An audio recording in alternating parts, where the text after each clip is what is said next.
Si vous êtes un nouvel arrivant au Canada, au Québec, que vous désirez acheter de l'immobilier, acheter votre toute première propriété ou faire votre premier investissement immobilier, je vous explique dans cette vidéo quelles sont les nouvelles réglementations, comment vous pouvez faire. Mais qu'est-ce qui est encore mieux, c'est que je ne vais pas vous l'expliquer.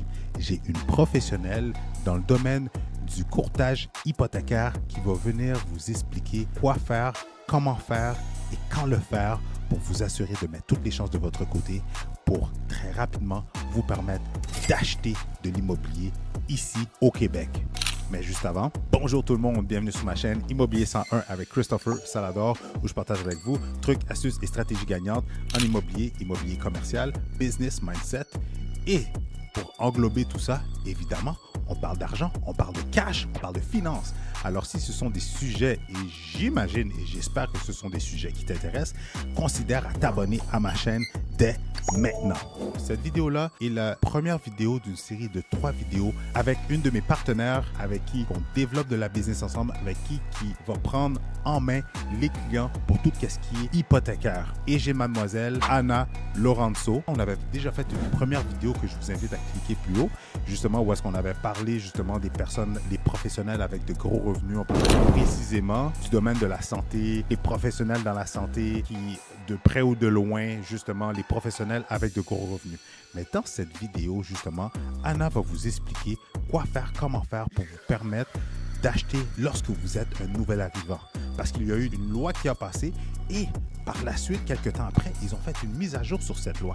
Donc, Anna est là pour venir nous expliquer le tout. Alors, restez jusqu'à la fin de la vidéo et cette vidéo-là va avoir 2 autres parties. Cette première, il va en avoir une deuxième qui va être sur les professionnels, les travailleurs autonomes, les entrepreneurs qui gagnent de gros revenus, comment faire, pourquoi l'immobilier, etc. Et la troisième va être justement sur le mindset à développer lorsqu'on rentre dans le game de l'immobilier, lorsqu'on veut devenir un investisseur sophistiqué, comment qu'il faut voir les choses pour nous permettre de saisir les opportunités. Alors, sans plus tarder, rentrons dans le vif du sujet dans un instant. Le marché de l'immobilier au Québec est en pleine explosion. Beaucoup d'opportunités pour les acheteurs de première maison et d'immeubles à revenus. Avec la méthode Salador, je vais vous outiller pour faire la meilleure transaction.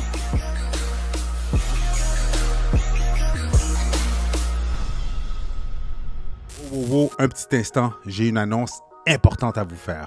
J'ai finalement finalisé ma formation. Oui, j'ai pris mes 14 années et plus d'expérience dans le monde de l'immobilier. J'ai pris toutes les histoires à succès de mes clients, tous leurs bons coups de circuit, tous les coachings et les formations que j'ai pu aller chercher moi-même sur le terrain, en plus des faits vécus de mes clients, de mes investisseurs, de mes flippers, de mes développeurs et j'ai tout concocté, le tout dans une formation qui vous est accessible. Alors c'est simple, si vous désirez savoir, connaître, comment faire pour prendre n'importe quel type de propriété et de pouvoir maximiser son potentiel pour que ça puisse vous partir dans le monde de l'immobilier pour vous permettre de bâtir votre parc immobilier, c'est la formation pour vous. Alors n'attendez plus, allez cliquer dans le bas de cette vidéo-là pour avoir accès à cette formation. De retour, un gros merci Anna d'être revenue parce que là justement pour ceux qui n'ont pas suivi la première vidéo, là on va faire une série de 3 vidéos et pour cette série-là, justement, notre but est d'aller en profondeur pour vraiment éduquer les gens, les permettre d'élever leur niveau de connaissance par rapport à l'immobilier. Puis ça s'adresse à tous les 3 niveaux. Que tu sois beginner, que tu n'as jamais acheté, que tu sois déjà propriétaire, que tu es déjà un investisseur, un professionnel qui gagne les gros revenus, ça s'applique aux 3 niveaux. Donc, on conseille aux gens de rester jusqu'à la fin de chacune des vidéos. Mais pour commencer, pour cette première série, on n'a pas discuté la première fois des nouveaux arrivants. Peux-tu nous expliquer, avec les changements, parce que la loi est passée, je ne me rappelle plus quand, là, pendant la pandémie. En janvier 2023. Exact. Puis, par la suite, peu de temps après, ils ont fait une petite mise à jour. Peux-tu nous apporter les clarifications sur comment les nouveaux arrivants, ou c'est quoi la réglementation pour les nouveaux arrivants qui désirent acheter ou investir en immobilier au Québec? Tout à fait. Bien, merci de me recevoir encore une fois. Yes. Puis, je suis vraiment contente qu'on vienne de parler de cet aspect-là parce que, veux pas, on a beaucoup de nouveaux arrivants, des gens qui veulent une vie meilleure, puis qui arrivent ici avec toutes sortes de statuts. Et en fait, la loi, elle a été resserrée. Puis, l'objectif derrière la loi, c'est de venir faire en sorte que les gens qui peuvent acheter au Canada pour des gens qui veulent rester et s'implanter au Canada. C'est ça l'objectif premier, pour éviter d'avoir des investisseurs étrangers qui n'habitent pas ici puis font juste profiter parce que, veux pas, notre parc immobilier ou nos maisons au Canada sont très... ils n'ont pas beaucoup de risques là, si on regarde d'autres pays internationaux. Puis on n'est pas beaucoup. On n'est pas beaucoup. J'avais vu à un moment donné, on était moins que 10% d'utilisation versus population versus terre. Oui, tout, effectivement. Mais c'est sûr qu'il y a des zones non habitables, là, on s'entend. En plus. On est tous vraiment concentrés aux mêmes places, si on veut. Fait que, veux pas, on a encore beaucoup de place à construire exact. Et tout ça, puis recevoir. Fait que, dans le fond, la loi, ce qu'elle dit, puis là, il y a, oui, ce que la loi dit, puis versus qu'est-ce que les institutions financières ont décidé, ont pris des statuts par rapport à ça, c'est qu'on doit avoir soit une résidence permanente, ou un statut de travailleur ici, un permis de travail qu'on appelle communément. Il faut qu'il soit valide 183 jours quand on passe chez le notaire. Fait que, admettons, on achète au mois de mai, mais on passe chez le notaire au mois de juin, il faut qu'il soit valide 183 jours après. Fait que ce que ça fait, c'est qu'il faut vraiment... La première des choses que je demande à mes clients, c'est résidence permanente, c'est parfait, pas de souci, tout est beau, on demande la preuve. Pour ce qui est du permis de travail, si on est dans le processus de renouvellement, on attend que le renouvellement soit fait avant de commencer à magasiner ou avant, parce que là, ça va juste faire un effet de tristesse, là, dans le sens qu'ils vont trouver, puis finalement, ils ne peuvent pas acheter tout de suite. Ou on procède, comme des fois, il y a des gens qui m'appellent et disent, ben moi, je renouvelle en janvier. J'ai dit, ben parfait, il faut acheter avant le mois d'août. Fait que c'est it's now or never. Puis c'est sûr que ça prend comme toutes les autres qualifications, mais une des choses, c'est de regarder le time frame parce que le renouvellement peut prendre quand même assez de temps. Par rapport aux circonstances, j'ai eu des contacts en immigration, puis on m'a dit que là, on est au mois de mai. Ils sont en train de traiter des renouvellements du mois de décembre. Je vous arrête un petit instant. Si vous désirez vendre, acheter ou investir en immobilier, allez dans la description dans le bas de cette vidéo. Vous allez pouvoir cliquer sur un lien pour réserver une consultation avec votre cher et l'unique Better Call Chris, où est-ce que je vais pouvoir répondre à toutes vos questions. On va pouvoir regarder votre situation, mais encore mieux, on va pouvoir élaborer un plan d'action qui va vous permettre, oui toi, te permettre de soit vendre, acheter ou encore mieux, investir en immobilier. Alors si tu désires passer à l'action et te lancer dans le monde de l'investissement immobilier, va dans la description et clique sur le lien dès maintenant. De retour à la vidéo. OK. Wow. De l'année passée. Fait que les gens du mois de mai vont peut-être recevoir leur renouvellement au mois de novembre. Fait qu'imagine si tu es en train de magasiner. Tout à fait, là. Fait que c'est Parce ça. que même aussi, ils peuvent magasiner, ils peuvent sortir, par rapport à leur revenu, ils peuvent se sortir une préautorisation par whatever. Ils peuvent faire une inspection au bâtiment, mais la réalité, exactement, ça va bloquer au notaire. Puis là, ça peut faire une grosse chaîne à réaction. Et en plus, mettre du côté aussi même mettre de l'acheteur que lui, tu sais, il avait des grandes aspirations, il a trouvé sa maison, ça a été challengeant, il a fait face à la surenchère. Tu sais, c'est un processus pas le fun. Fait que pour éviter ça, justement, il faut faire ses devoirs. Oui, exactement. Tout à fait. Puis tu vois, il y a eu une situation d'un collègue. Malheureusement, ils n'ont pas vérifié les papiers. Tout était fait, puis le client, il n'arrêtait pas de dire qu'il avait sa résidence permanente, mais il n'avait pas sa carte. Il y avait juste un papier qui dit où vous avez été accepté, mais il y a d'autres étapes après ça. Il y a des étapes que là, tu sais, je ne pourrais pas te déblatérer là-dessus parce que je ne connais pas tous ces détails-là, mais tu sais, il y avait des examens médicaux, il y avait plein d'autres choses.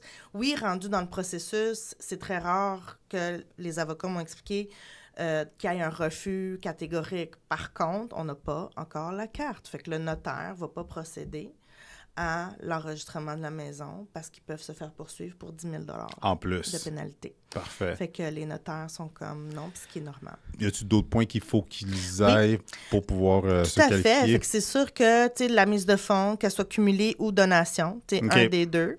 Faut que c'est les mêmes règles un peu là, que le particulier, dans le sens que si on a la mise de fonds 90 jours, si on l'a pas 90 jours au Canada, il faut qu'on soit capable de démontrer qu'il leur appartenait. Fait que des fois, j'ai déjà vu, moi, des états de compte de Dubaï, tu sais, sont déjà traduits anglais-arabe. Fait que, tu sais, j'étais déjà capable de le faire authentifier. C'est cool. Il y a des pays à haut risque qu'il faut regarder, tu sais, dans la liste, là, mais habituellement, on est capable de travailler alentour de ça. Pour ce qui est des fois, j'ai des relevés en portugais ou dans d'autres langues, ben, ce qui peut arriver, le pire des cas, c'est qu'on va faire traduire pour démontrer que cet argent-là appartenait vraiment, tu sais, à l'individu en soi. Est-ce qu'ils peuvent utiliser une lettre de don pour compléter la mise de fonds ou pour la mise de fonds? Oui, la lettre de don peut venir d'un proche parent. Il faut juste faire attention parce que des fois, là, il y a certaines communautés, puis tu sais, je sais pas si tu as connu ça, là, qui vont comme ouvrir un compte, puis tout le monde va cotiser dedans. OK. Fait que là, ce que ça fait au niveau de la banque, c'est quand ils vont voir tous ces dépôts-là, ils vont faire comme, c'est quoi cette affaire-là? Ils comprennent pas. Fait que ça peut causer problème. Fait qu'une lettre de don d'un cousin, ami, quoi que ce soit, qui prête l'argent, puis pas qui prête, excusez, qui donne l'argent, parce qu'il faut pas que ça soit un prêt, c'est ça, je l'ai spécifié. Oui, ça va être considéré sans problème, là. C'est nouveau, effectivement, là, dépendamment des institutions financières, là, mais oui, effectivement, on peut l'utiliser. On parle d'un délai de combien de temps environ pour un nouvel arrivant pour pouvoir se dire, OK, là, j'ai mon statut, puis là, je peux commencer à magasiner? Tout à fait. Bien, c'est sûr que c'est du cas par cas. Par contre, il faut que j'ai une lettre d'emploi, 3 mois, qui soit au moins à temps plein, permanent, dans son emploi. Après ça, on va venir le qualifier comme je qualifierais quelqu'un de normal, là, c'est-à-dire, as-tu ta mise de fonds, c'est quoi les ratios, c'est la même règle par rapport à ça. Faut pas dépasser les ratios, c'est-à-dire combien ça me coûte pour payer la maison, les taxes, puis le chauffage, 39 %. Faut pas dépasser tout le volume excédentaire, 44 % si j'ai un auto ou quoi que ce soit. Souvent, ce qu'on va voir aussi, c'est qu'ils n'ont pas de bureau de crédit ou un bureau de crédit très court. Fait que des fois, ce qu'ils vont demander, c'est soit des lettres du propriétaire disant qu'il a toujours bien payé son loyer, ou sinon, ce que je vais faire souvent, c'est que je vais prendre, exemple, le bail avec les dépôts au compte, démontrant 12 mois, démontrant le 10 mois depuis qu'il est arrivé, ou démontrant, tu sais, exemple, ça peut être aussi Hydro-Québec, montrer que tout a été toujours payé, qu'il n'y a pas de cumulatif, téléphone cellulaire. Fait que, tu sais, ils vont s'appuyer là-dessus, puis regarder aussi le type d'emploi, parce que, tu sais, j'ai des gens qui arrivent, puis sont déjà dans des super bonnes positions de travail, là. Avec des bons revenus puis tout, là. Tout à fait. Tout à fait. Fait que, tu sais, il faut pas qu'ils s'empêchent. Puis souvent, ce qu'ils me disent, puis c'est vraiment des mentalités ancrées, c'est de l'acquise de possession, puis j'adore ça, c'est qu'ils disent, ben là, je paye 2000, 2500 un loyer, ben je préfère, tu sais, me rembourser moi-même. 100%. Ils vont commencer avec un condo. Après ça, ils vont upgrader dans un semi-détaché et ainsi de suite, là. Exact. T'aurais-tu des trucs pour qu'ils puissent maximiser leur crédit dans un court laps de délai? Oui, tu viens de partager les trucs de qu'est-ce que tu peux utiliser pour justifier le crédit qui est jeune, mais ce serait quoi les trucs pour ceux qui sont en attente justement d'avoir la résidence? Ben, qu'est-ce qu'ils pourraient faire comme truc pour maximiser leur crédit? Oui, bien, c'est sûr. J'ai eu une situation, ça m'a tellement touchée. C'est des gens qui venaient d'arriver du Liban. Je ne sais pas si tu connais un peu la situation économique en ce moment au Liban, là. Je sais, pas très favorable. Pas très favorable. Les banques ont gelé l'argent. Les gens ne peuvent plus avoir accès à leur argent. Tu sais, c'est comme tu as 30 000 dans ton compte, mais tu ne peux pas y avoir accès à cause de la corruption. Wow. Exactement. Fait qu'ils se sentent, ils sentent qu'ils n'ont comme pas confiance aux institutions. Ils arrivent ici c'est complètement différent, tu sais. On a aussi les protections de la SADC qui protègent les comptes. Les comptes de banque sont protégés jusqu'à 100 000, tu sais. Fait que ça, c'est une autre chose. Mais ils gardent ça en dessous du matelas parce qu'ils sont là-dedans, tu sais. Mais à un moment donné, ils vont faire des dépôts énormes parce qu'ils sont comme, OK, ben il faut qu'on dépose notre argent parce qu'on va acheter une maison, mais c'est la chose à ne pas faire parce que dans le 90 jours, ils vont dire de où ça sort, tu sais. Puis ils vont passer au blanchiment d'argent. Fait que, tu sais, c'est l'effet inverse que dans ces pays-là. Fait que c'est de vraiment continuer, genre, à avoir leur budget, de regarder... souvent, c'est des gens qui sont quand même très humbles, tu sais, qui arrivent dans des situations financières assez précaires et qui cumulent le plus de sous possible, sont déjà très organisés, mais d'avoir du crédit le plus vite possible. Madame et monsieur, souvent, c'est juste monsieur qui fait une demande de crédit, de carte de crédit quelconque et tout ça. Non, il faut que ça soit les deux. C'est important que les deux aient un historique. D'utiliser le crédit rotatif en bas de 30 %. Encore là, j'ai une carte de crédit de 1 000 $, je dépasse pas 300 $ pour faire augmenter ma cote de crédit élevée. Si j'ai un prêt auto, si j'ai un autre prêt quelconque, ben de respecter les versements, mais ils le font déjà très bien, de se mettre des sous de côté dans leur compte ou dans un compte CELI ou dans le CELIA parce qu'il serait admissible avec la résidence permanente. Super. Puis, t'aurais-tu d'autres trucs en attendant, en dehors du crédit, qu'est-ce que tu le conseilles aux gens de faire quand ils viennent te voir en espérant qu'ils peuvent acheter, mais ils peuvent pas? C'est quoi les trucs que tu leur donnerais pour justement embellir leur situation pour que quand ils sont prêts, boum, là, le dossier est super nickel. J'en fais, je te dirais beaucoup, j'en ai beaucoup en stand-by. Ils ont des propriétaires à vendre au Brésil, on attend les transactions et tout ça.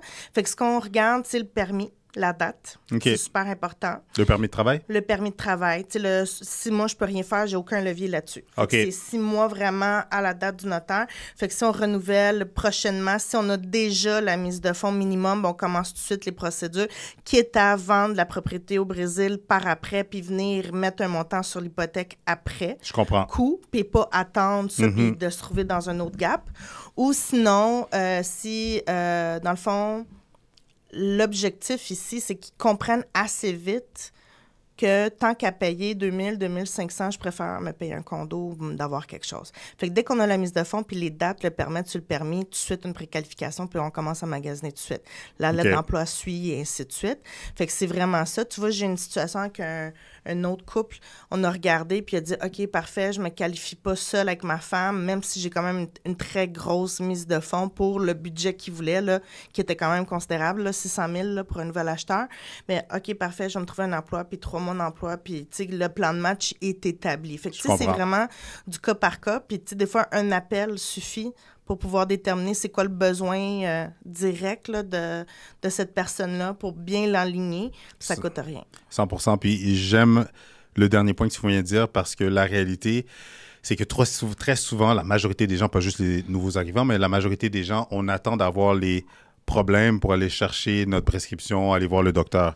La réalité, si vous prévoyez acheter, si vous prévoyez devenir propriétaire ou investir en immobilier ici au Québec, vous êtes un nouvel arrivant, attendez pas la dernière minute pour dire « OK, ben là, je suis ready to go, je vais aller voir les professionnels. » Contactez Anna, contactez-moi. Prenez contact avec les professionnels dès maintenant pour, comme tu viens de le dire, mettre le plan de match en place dès maintenant, comme ça. Quand vous allez, justement, là, quand on va avoir les permis, les papiers ou quoi que ce soit, la documentation nécessaire, ben, on est déjà prêt à passer à l'action. Tout à fait, parce que les gens ne comprennent pas que quand on est en offre d'achat, c'est 15 jours. Exact. Ça va vite, là. Exact. Puis ils ne réalisent pas, c'est 15 jours calendrier. La banque est fermée samedi, dimanche. Je ne peux rien faire si j'attends des autorisations.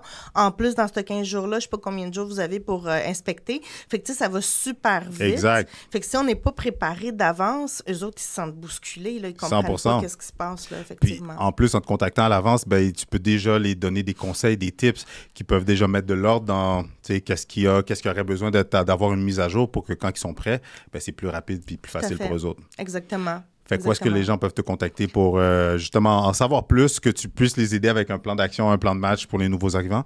Un appel suffit, 514-913-4062. Un gros merci, Anna. Merci à toi. Pour tous ceux qui désirent acheter de l'immobilier, que vous n'avez pas encore votre statut, que vous êtes sur un contrat de travail, dites-moi comment vous avez trouvé cette vidéo-là. Si vous avez aimé, écrivez dans les commentaires, mettez dans les commentaires 3 emojis de signes de $. Oui, 3 signes de $ en emoji dans les commentaires plus bas parce que c'est là que la conversation se continue. Parce que de cette manière-là, je vais savoir que je vais comprendre que ce type de contenu-là, vous aimez ça. Restez à l'écoute parce que justement, 2 autres vidéos vont sortir justement où est-ce qu'on va parler pour les gens qui gagnent de gros revenus. Beaucoup de personnes de l'étranger viennent avec des contrats de travail. Plusieurs personnes du Québec, du Canada gagnent de très gros revenus. Et on va parler de comment maximiser l'immobilier pour diminuer votre impact fiscal et bénéficier de la plus-value pour vous permettre de faire d'autres investissements encore plus gros et encore plus intéressants. Donc, suivez la 2e partie qui va suivre. Et la 3e partie va être sur le mindset à développer pour peaufiner, raffiner votre sophistication en tant qu'investisseur. Regardez, j'ai un petit message à vous faire. Je cherche des partenaires, je cherche des gens avec qui investir avec eux autres. Si c'est quelque chose qui t'intéresse, va dans le lien dans le bas de cette vidéo-là. Envoie-moi un message pour qu'on puisse regarder comment on puisse devenir des partenaires ensemble et faire des gros projets ensemble. Une chose que je crois beaucoup et que je vais pousser davantage dans mes vidéos, c'est le partenariat. Ça, c'est de 1 et de 2. Il y a différentes façons d'investir en immobilier. Il n'y a pas juste d'acheter des blocs, il n'y a pas juste d'acheter des terrains, il n'y a pas juste d'acheter des condos, il n'y a pas juste d'acheter sa première propriété ou sa 2e ou sa 3e. Il y a une multitude de façons et c'est ça que j'aimerais regarder avec mes futurs partenaires, comment on peut se mettre ensemble, combiner nos forces pour qu'on puisse accomplir de grandes choses. Et bien évidemment, si tu es jusque-là, si tu es resté jusqu'à la fin de la vidéo, profites-en s'il te plaît. Si tu veux me remercier, si tu aimes le contenu, si tu apprécies les efforts que je mets, C'est simple, abonne-toi à la chaîne, écrase le bouton j'aime, partage cette vidéo-là, écris-moi dans les commentaires aussi et sinon, n'oublie pas, clique le lien pour qu'on puisse discuter de ta situation et aussi voir comment on pourrait faire des investissements ensemble. Et si tu désires d'autres stratégies gagnantes en immobilier, je te suggère de regarder une de ces 2 vidéos-là.